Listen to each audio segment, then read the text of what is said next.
with linebacker and defensive line prospects hitting the field to test for the 2025 NFL Scouting Combine. We're going to tell you on today's episode why Jalon Walker and Jihaad Campbell are the best names that you need to watch. That and more.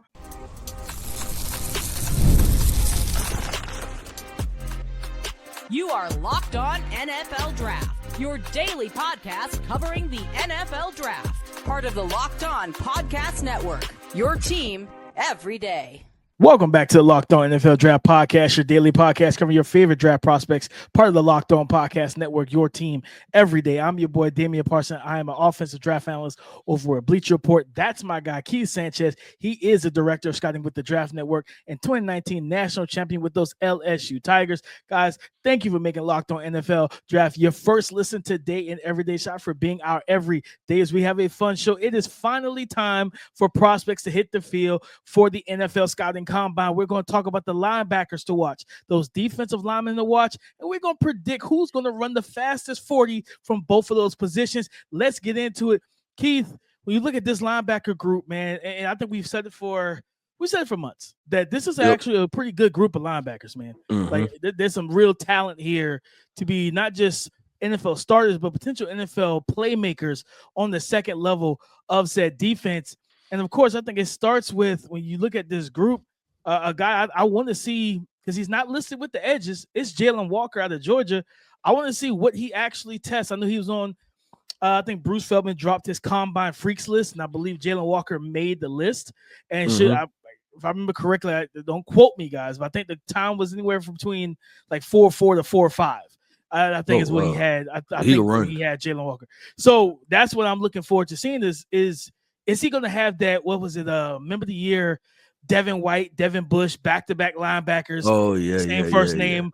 Yep. Both bust the 4.4 and the 40, stuff like that. I'm looking forward to seeing what Jalon Walker does on the field. And I think him not being listed as an edge is interesting, because I feel like for him, this opportunity just show that he can play linebacker. There's people who have questions about him as an off-ball backer. I don't really have those questions as much. But for him, it's just kind of showcasing the movement skills, lateral movement, drops, stuff like that. When you get onto the actual field drills, I think it's going to be a big thing for him to be able to showcase, hey, if you want me to play edge, I can do that. But if you need a stack backer on first and second downs, I can do that as well. Yeah, I want to ask you a question. How much does the weight play into it for Jalon Walker? Like if he shows up at 230 versus 248 or something, right? Like that, right? Like how much does that play a part? I think it plays a decent part. Like if he comes in 240 even and not closer to 250, I think people are going to be like, okay. I think I will probably question it, because on film, he looks like a filled-in frame. Like he looks like like he's probably closer to 250 on film. Yeah. And I would take it with a grain of salt, because I'm like, okay, maybe he just dropped the weight, because we see guys do it all the time. Drop the weight to come in and run their fastest time possible, then bulk back up by the time they get to the pro day, because it's like, well, I'm not running at my pro day. So you saw me at the combine, I'm not running at my pro day. I think that's how I would do it. But I do for some people, similar to Mike Green at the Senior Bowl, when that weight came in and he was 253, there was a big sigh of relief for people who really like Mike Green, because they were worried that he was going to be 240. Yeah, DP, and that's one thing we haven't talked about, but I'm actually interested to see that too, right? And that's kind of a little curveball a little bit, but because for the Senior Bowl, obviously these guys want to play heavier because they're playing football, right? Football, yeah. But then now this is a testing thing, so it's I wonder what the next data point is going to be. Yeah. As far as weight, right? Like you said, a Mike Green comes in at 250 at the Senior Bowl. Does he come to the combine at 239, right? Like, try to trim up some that way so he can run a faster 40 or something like that. I think that's going to be an interesting dynamic. And then where does that put us, right? Do you take the two and then you average them together and say that's how much you weigh, right? Like it's a lot. But back to the linebackers, DP, I agree with you with the Jalon Walker. Another hybrid guy, and we just discussed him on this podcast, and it's worth bringing his name up again, Jihaad Campbell, right? Yeah, man. I think, man, been talking to people, they're saying that, and we haven't, right? We talk about this guy in the first round, but consensusly, people are not discussing him enough in the first round, and that the NFL really likes him as a football player. So, LB1. Yeah, as linebacker one, because he offers such a hybrid type situation. And you look at the Zach Bonds of the world, right? The Anthony Barrs, Oh, those guys who have extreme length that can run. Definitely somebody to pay attention to when you're talking about being at the combine. 100%. I think he's got a big. This was for him. It's for the people who know about him and believe he is LB1. It's just Yep. cementing yourself with those people. But for the people that don't know much about you, it's that kind of wake up call. Spotlight's on me. I'm gonna run fast. I'm gonna jump high, and you're gonna see how twitchy, explosive, and how well I move. Even and the thing for our, I was kind of watching him. The one thing we won't get that out here, but the one knock on him is like the eye discipline and everything. It's like playing the instincts of eye discipline. You want to see him get better with that with time. But all the other physical stuff that you can't teach, the God-given things, he has that. And it's like, yeah, I will listen. We can work on that. We can get into the film room. We can work on that. We can get it onto the practice field. But this is a guy I truly believe, like in the versatility, similar to Jalon Walker, he does everything. Play the run, he blitzes, he drops off in coverage, and he rushes the passer off the edge. And I think, Keith, talk to me. Like we've seen that the conversion, that safety to that hybrid nickel. Are we starting to see that with off-ball backers being that hybrid off-ball to edge rusher now? Because it's like Abdul, Jalon Walker, Jihaad Campbell. Like it feels like it's more guys like that. Yeah, I'll say this. I think this class is just special in that way, right? Or unique. I'll say unique in that way that we have so many of them. And like I said, I always reference, right, when we talked about this might have been September, right, when we first ran through the film, right? Remember I tweeted out, I said, I think the two best edge rushers could potentially be linebackers, right? You're talking about Abdul Carter and Jalon Walker. But I think it's just unique to this class because I think it would be fun, right? Like if that's the trend.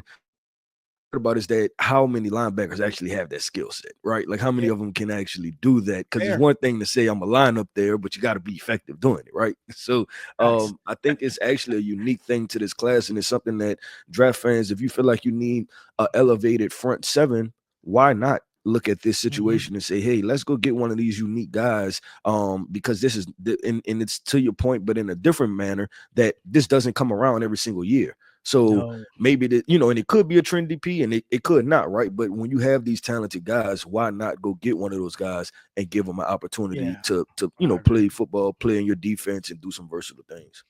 Keith, I gotta go to another linebacker here, and this is a guy that a lot of people, I think, in the summer, PFF was super high on. It was out of Iowa, Jay Higgins. I think this is a guy that he plays the run well. He's sound. He's disciplined. But the question is going to be athletically, like how rangy are you? Like how, like he's one of those guys that has a nose for the football. Like he's always where the ball is, and you love guys like that. But it's like, okay, can you, like how for me, I'm be looking at him on the field drills and the 40-yard dash. Like how fast are you out of the blocks? Like the 10-yard split, the flying 20, things of that nature. What is, because that 10-yard split for me as a linebacker is important. Because you're literally 5 to 7 yards off ball. You play in that 10-yard box typically, and it's either that 10-yard box is so prevalent to either running plays being like 5 to 7 or 15 to 45. Like it depends on the defender. So for him, I'm looking at him as like, how fast are you? How athletic are you? And then how do you move when you're forced to change directions on a dime? Because I think he's a guy I think is going to be good for those teams that division that runs the ball heavy on first and second down. But I don't know if he's going to be somebody that you play all 3 downs. And I think this week or today is going to be big for him, because if you don't showcase that ability, you're going to limit and cap what you can be at the next level. Yeah, no, let's keep going and what I'm going to do is we're going to transition right here. And I have one more hybrid guy that I want to talk about, right? A guy that plays both linebacker, edge rusher, and we're going to talk about him. We're going to get into this conversation. One more hybrid linebacker, defensive lineman to watch, coming up next.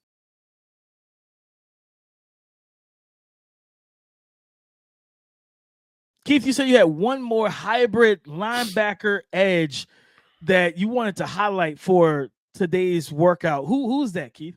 Yeah, so Oklahoma State's hybrid linebacker edge rusher, Colin Oliver. I just want to see what he's going to do, right? He didn't play football all last year. I believe he broke his foot in fall practice, I believe. I just want to see, like, and because he was at the Senior Bowl, right? But we didn't get much out of him. So I want to see what he's going to do here in this manner when you're talking about Jalon Walker, Dual Carter, Jihaad Campbell. Like, will he be able to place himself with that echelon of guys that can do both rush the passer and also play linebacker? No, I like that, and the simple fact of the matter is, my slogan: the more you can do, the better. Like, you know what I mean. So if you can play you an off-ball backer, and you drop off in coverage, you're athletic. We can rush you off the edge. It does a lot for the team and the defense in general, right? We saw all these defensive coordinators that we see in the league, like Spags and different Mike McDonald. These guys that know how to pressure you from different looks. Having guys like the guys we've listed.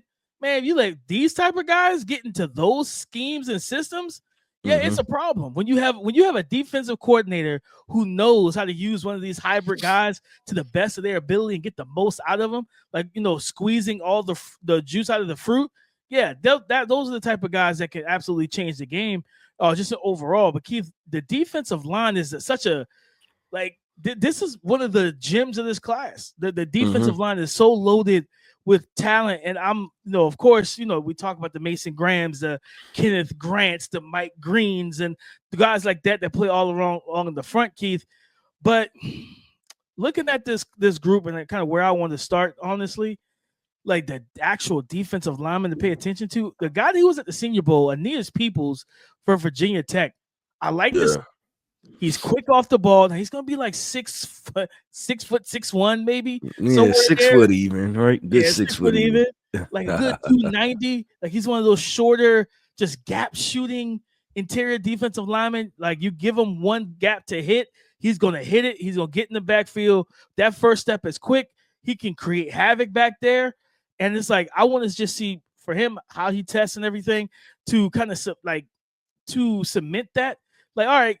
I know how quick you are on tape.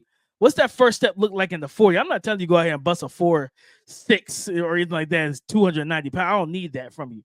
But just how quick you get out the blocks, things of that nature.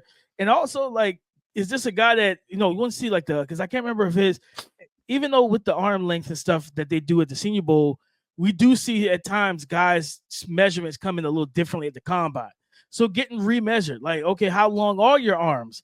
Is it the same thing that was at the Senior Bowl? Is it shorter? Is it longer? Because I think that's going to really dictate how much he plays in the NFL defense if he has the shorter arms and he's a little bit on the underside side. So good player, but I'm looking forward to watching him work out today.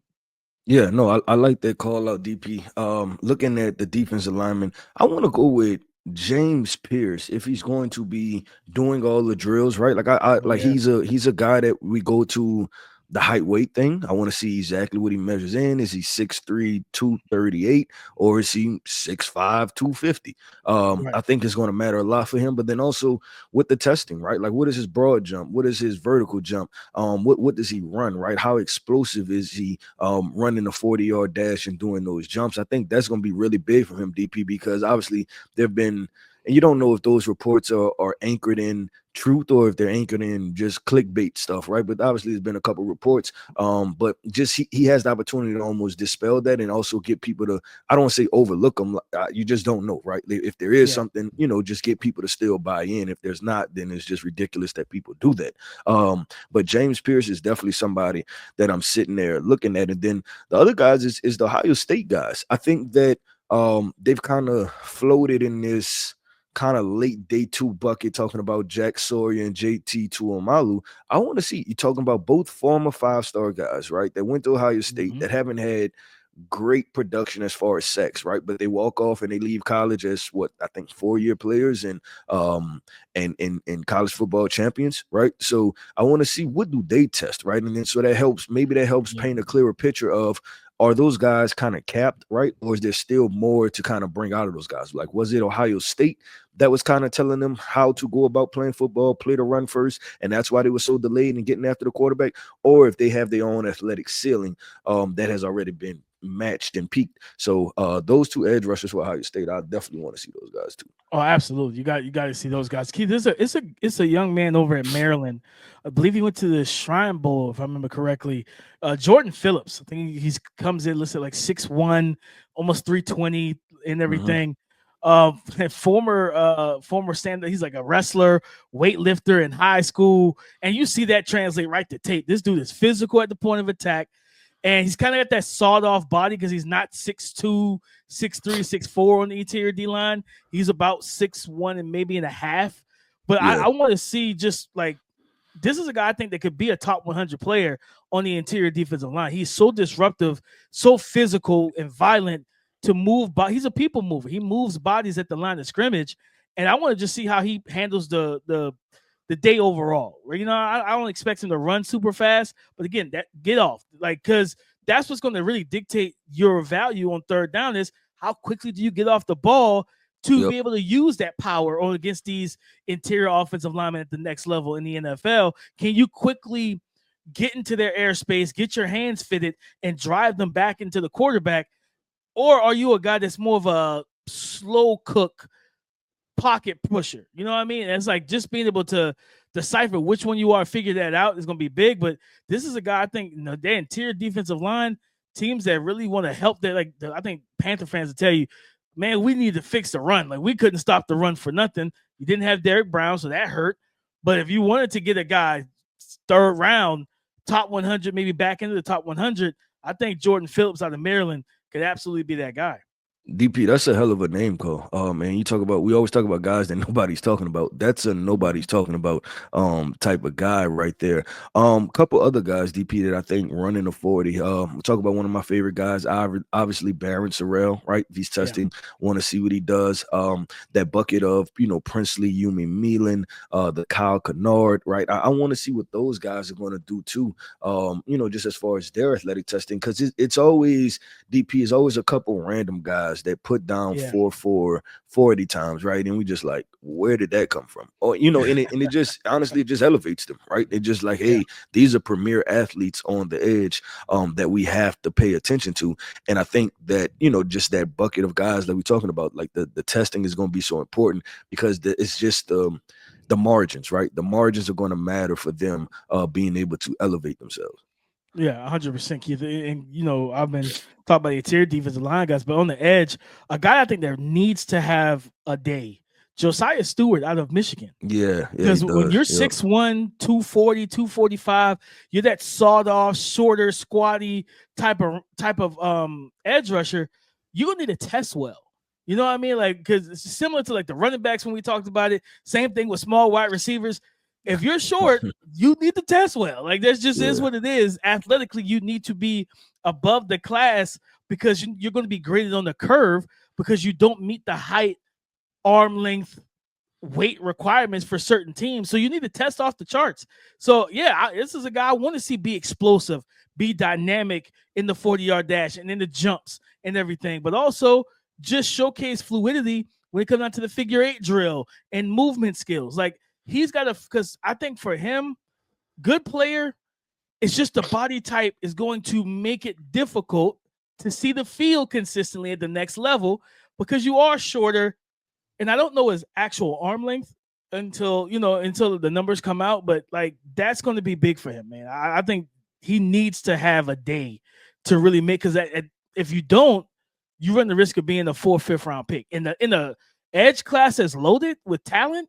And a lot of different guys with better physical measurements, you know what I mean, projected off of the school websites and all that type of stuff like that. Guys who are 6'3", 249, 50 pounds, long arms, who also have that explosive first step. He's got to do a lot to me to really be able to help himself out here at the combine. Yeah, 100%. When DP, let's have some fun. You know how we're going to have some fun? We're going to do some predictions, right? Predicting the fastest 40 times. We're going to have that conversation. So stay tuned. We're predicting fastest 40-yard dash times coming up next.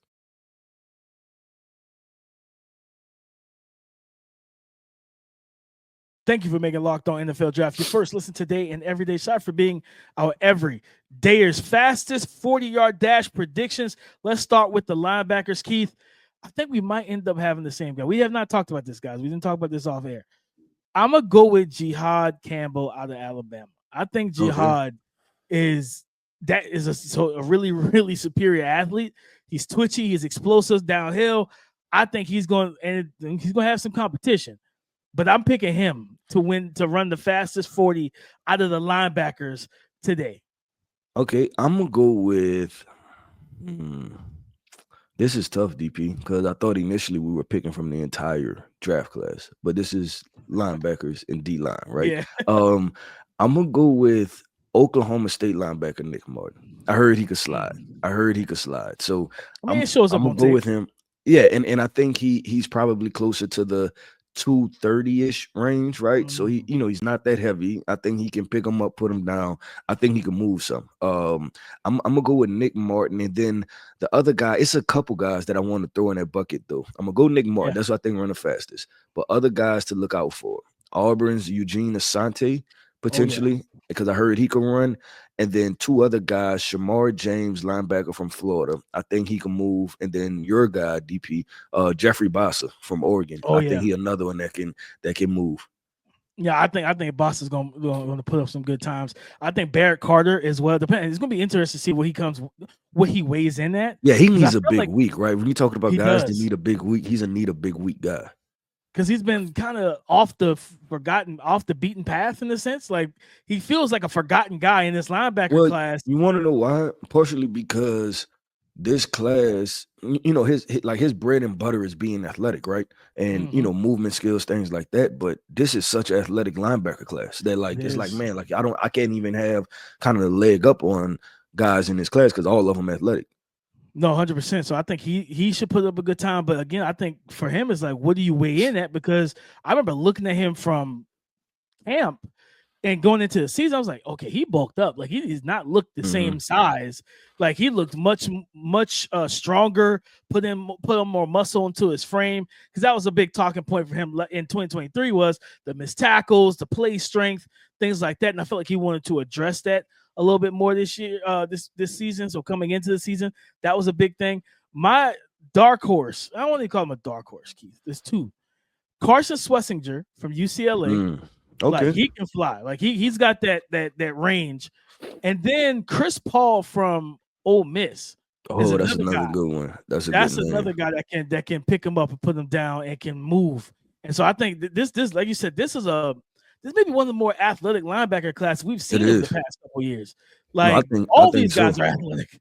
Like, and it's to your point with Barrett Carter is like, yeah, in more normal linebacker classes, it's like, yeah, my way of standing out is that I'm a 4-4 athlete and y'all aren't. Well, you might be in a class of like 6 or 7 4-4 athletes, Barrett, and that's why nobody's really talking about you as much. But Keith, let's transition to the defensive line, and this is D tackles, edge all together. And of course, our guy Abdul Carter is not testing. He said he's not 100%. He'll be. He said, I think he said at the podium, I'm close to 90, so he'll be 100 at his pro day. This is tough though. Like really, the D line is a little bit different group. Yeah, no, it is, because you're really projecting with this, 100%. And I haven't heard anything about like guys being ridiculously fast, right? Like just to kind of tip. Now I know somebody's gonna run fast, right? Like there's no way that none of these guys are gonna not run really fast. Here. Shamar Stewart. Yep. Okay. Shamar Stewart. Yeah, I'm taking low hanging fruit on that situation. Like right out the gate, Shamar Stewart off the edge. I think Shamar Stewart would be the fastest edge guy, even at 280 pounds. They expect him to test as a freak, and then the interior D line, probably. I mean, it got to be Kenneth Grant, right? Like, you know what I mean? Like, it's got to be Kenneth Grant. I would think, like, to run the fastest 40, because we've seen him hawk down a running back 15 yards down the field. We have, I think it, either him. You tell me, how do you feel Walter Nolan's going to test?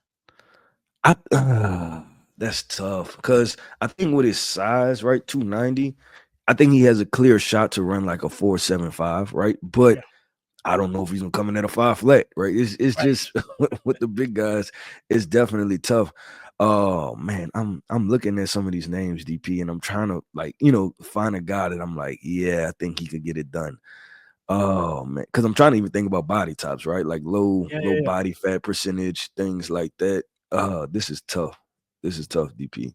I'll be interested to see what Mason Graham runs. I don't think he's a top guy. I'm gonna go maybe Omar Norman Lott from Oh, Tennessee. okay.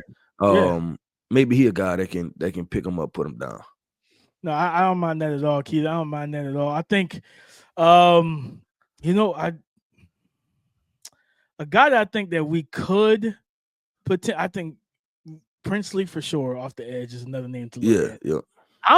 Michael interests me a lot, like Yeah. with this testing, because it's like because he's one of those tall guys I feel has enough hip fluidity to stay low through the drive phase of the 40 to slowly pick himself up. You know what I mean?